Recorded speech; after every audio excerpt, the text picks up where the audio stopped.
ಧರ್ಮಸ್ಥಳದಲ್ಲಿ ಅಪರಿಚಿತ ಶವಗಳ ಪತ್ತೆ ಪ್ರಕರಣ. ಸದ್ಯಕ್ಕಿಲ್ಲ ಎಸ್ಐಟಿ ರಚನೆ ಮಾಡುವ ಚಿಂತನೆ. ಧರ್ಮಸ್ಥಳದ ಪ್ರಕರಣದ ಬಗ್ಗೆ ಸಿಎಂ ಸಿದ್ದರಾಮಯ್ಯ ಸ್ಪಷ್ಟನೆ. ಮಹಿಳಾ ಆಯೋಗ ಪತ್ರ ಬರೆದರೂ ಸರ್ಕಾರ ಕ್ಯಾರೆ ಎನ್ನುತ್ತಿಲ್ಲ. ರಾಜ್ಯದ ಜನರು ಸಮಗ್ರ ತನಿಖೆ ಮಾಡಿಸಿ ಎಂದರೂ ಕಾದು ನೋಡುವ ತಂತ್ರ. ಮುಖ್ಯಮಂತ್ರಿಗಳಿಗೆ ಎಸ್ಐಟಿ ರಚನೆಗೆ ಇರುವ ತೊಡಕು ಏನು? ಯಾರ ಒತ್ತಡದಲ್ಲಿ ಸರ್ಕಾರ ಸಿಲುಕಿದೆ? ನಾಪತ್ತೆಯಾದವರ ಬಗ್ಗೆ ಸರ್ಕಾರಕ್ಕೆ ಚಿಂತನೆ ಇಲ್ಲವೇ?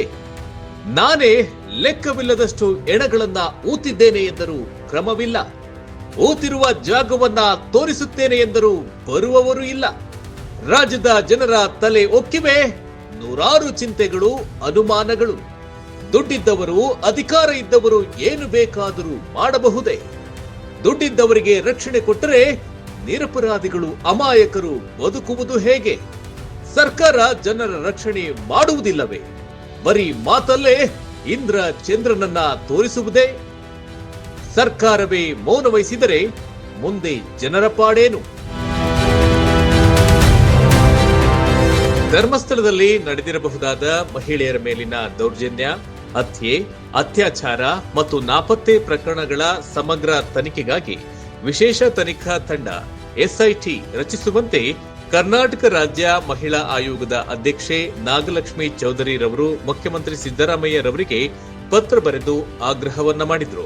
ಇದೀಗ ಮೈಸೂರಿನಲ್ಲಿ ಇದೇ ವಿಚಾರವಾಗಿ ಮುಖ್ಯಮಂತ್ರಿ ಸಿದ್ದರಾಮಯ್ಯ ಪ್ರತಿಕ್ರಿಯೆಯನ್ನ ನೀಡಿದ್ದು, ಧರ್ಮಸ್ಥಳದಲ್ಲಿ ಅಪರಿಚಿತ ಶವಗಳ ಪತ್ತೆ ಪ್ರಕರಣಕ್ಕೆ ಸಂಬಂಧಪಟ್ಟಂತೆ ಎಸ್ಐಟಿ ರಚನೆ ಮಾಡುತ್ತೀರಾ ಎಂದು ಮಾಧ್ಯಮದ ಸ್ನೇಹಿತರು ಕೇಳಿದ ಪ್ರಶ್ನೆಗೆ ಪ್ರತಿಕ್ರಿಯೆಯನ್ನ ನೀಡಿದ ಅವರು, ಸದ್ಯಕ್ಕೆ ಈ ವಿಚಾರವಾಗಿ ಎಸ್ಐಟಿ ರಚನೆ ಮಾಡಲ್ಲ ಎಂದು ಮುಖ್ಯಮಂತ್ರಿ ಸಿದ್ದರಾಮಯ್ಯರವರು ಸ್ಪಷ್ಟನೆಯನ್ನ ನೀಡಿದ್ದಾರೆ. ಜುಲೈ 12ರಂದು ಮಾಧ್ಯಮಗಳಲ್ಲಿ ಪ್ರಸಾರವಾದ ವರದಿಗಳ ಪ್ರಕಾರ ಒಂದು ತಲೆಬುರುಡೆ ದೊರೆತಿದ್ದು, ವೈದ್ಯಕೀಯ ವಿದ್ಯಾರ್ಥಿನಿ ನಾಪತ್ತೆಯ ಬಗ್ಗೆ ಕುಟುಂಬದವರ ಹೇಳಿಕೆಯೂ ಗಮನಾರ್ಹವಾಗಿದೆ.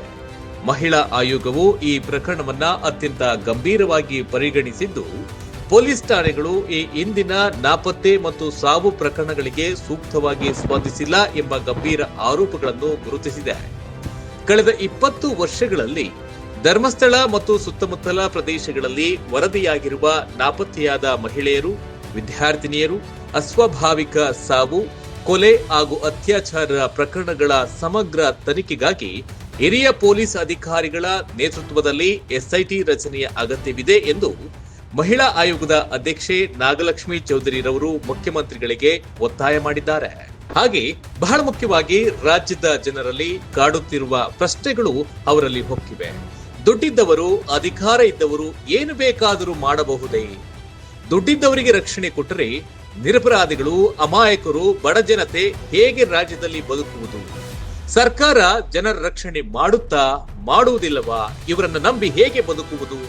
ಸರ್ಕಾರವೇ ಮೌನ ವಹಿಸಿದರೆ ಮುಂದೆ ಜನರ ಪಾಡೇನು ಎಂಬುದೇ ಜನರಲ್ಲಿ ಇರುವಂತಹ ಆತಂಕ.